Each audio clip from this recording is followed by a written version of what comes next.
Philippines లో MBBS చదవాలనుకుంటున్నారా? ఫ్రీగా వెళ్లి చూసి నచ్చితేనే ఎంబీబీఎస్ అడ్మిషన్ తీసుకోండి. ఏమని చెప్పాడు ఆయన పార్టీ వాళ్ళు అంతా అడ్జస్ట్ అయిపోయారుగా. నేను చంద్రబాబు నాయుడు గారి మాట దవదాటని చెప్పేశాడుగా. ఏముందా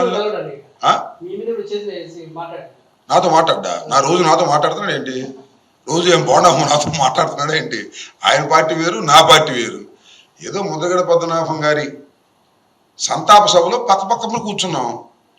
అది మన రాష్ట్ర ముఖ్యమంత్రి చంద్రబాబు నాయుడు గారికి అది కడుపులో కాలింది.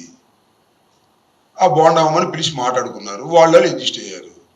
అందువల్ల చంద్రబాబు నాయుడు గారు మాత్రం ఎవరితో అయినా కలవచ్చు, ఎవరి పక్కనైనా కూర్చోవచ్చు, కానీ కడమ సామాజిక వర్గాలు మాత్రం కొట్టుకు సావాలి. వాళ్ళు మాత్రం కలిసి ఉండకూడదు. బీసీలు, ఎస్సీలు, కాపులు ఏం కలిసి ఉండకూడదు. ఆయన మాత్రం కలిసి ఉంటాడు. ఇది ఆయన థీరీ. ప్రజలు అర్థం చేసుకుంటున్నారు కదా. ఇన్ని ట్రోల్ చేశారు, మీరు గుర్తుందా? ఎంతమంది నాకు చిత్రం. నేను చంద్రబాబు నాయుడు గారు ఒక చోట కలిసి కూర్చున్నాను, నాకు గుర్తులేదు దానికి. ఐ థింక్ అది చీఫ్ జస్టిస్ లేకపోతే జస్టిస్ లేకపోతే గవర్నర్ ప్రమాణ స్వీకారం సందర్భంగా నేను మంత్రిగా వెళ్ళినప్పుడు నాకు ఆయన పక్క సీట్ వచ్చింది, కూర్చున్నా. మరి లేచి వెళ్ళిపోలేదే. మరి అది ఎవరో మొన్న దేనిలోనూ నేను సోషల్ మీడియాలో చూసా. మరి అక్కడ ఎందుకు కూర్చున్నాడు? తనకేమి న్యాయం వర్తించదు, ఇది మాకే వర్తిస్తుంది. సాయిరెడ్డి పక్కన కూర్చున్నాడు, అది వర్తించదు. అంటే నేను చెప్పదలుచుకుంది ఏంటంటే, బోండా ఉమ, చంద్రబాబు నాయుడు గారు అది వాళ్ళ సొంత వ్యవహారం.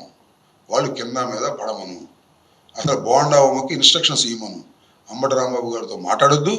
అసలు తెలుగుదేశంలో ఉన్న కాపులతో తప్ప ఏ కాపుతోనూ మాట్లాడమని చెప్పమని ఇన్స్ట్రక్షన్ ఇవ్వను. మాకేంటి అభ్యంతరం? కనపడితే నమస్కారం పెట్టకూడదా? కనపడితే పలకరించకూడదా? అంటే తెలుగుదేశంలో కనపడితే తప్పుకి వెళ్ళిపోవాలండి మేము. అవి నిన్న బోలదమంది జనసేన వాళ్ళు కనపడ్డారు, పలకరించాం. వాళ్ళని అడిగి ఏమయ్యా పలకరించమంటాడు? భలే పని, మాకు అదే నేను పలకరించను అన్నారు. మా వాళ్ళే ఒక దినం దగ్గర నన్ను చూస్తే ఎందుకు భయం? చంద్రబాబు గుర్తొస్తున్నాడు నన్ను చూడంగానే తెలుగుదేశం వాళ్ళకి.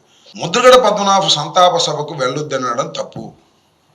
అంబటి రాంబాబుతో మాట్లాడటం, పక్కన కూర్చోవటం తప్పు అనడం తప్పు. ఎక్కడికి వెళ్ళినా ఏం చెప్పాలంటే, అయ్యా మీరు ఎవరితో అయినా కలిసి ఉండండి, అభ్యంతరం లేదు. మీ సామాజిక వర్గం వాళ్ళతో కలిసి ఉండండి, పెళ్ళిళ్ళకి వెళ్ళండి, దినానికి వెళ్ళండి, సమత బంతులకు వెళ్ళండి, ఓణీల ఫంక్షన్కి వెళ్ళండి. కానీ పార్టీ పరువుని తీయమాకండి, పార్టీ గురించి మంచిగా మాట్లాడండి, పార్టీని పొగడండి అని చెప్పాలి. కానీ అసలు వెళ్ళమాక వాడి పక్కన కూర్చోమాక మేము అంటరాయనమా? నాకు అర్థం కాదు. మా పక్కన కూర్చోకుండా ఉండటానికి ఏంటిది?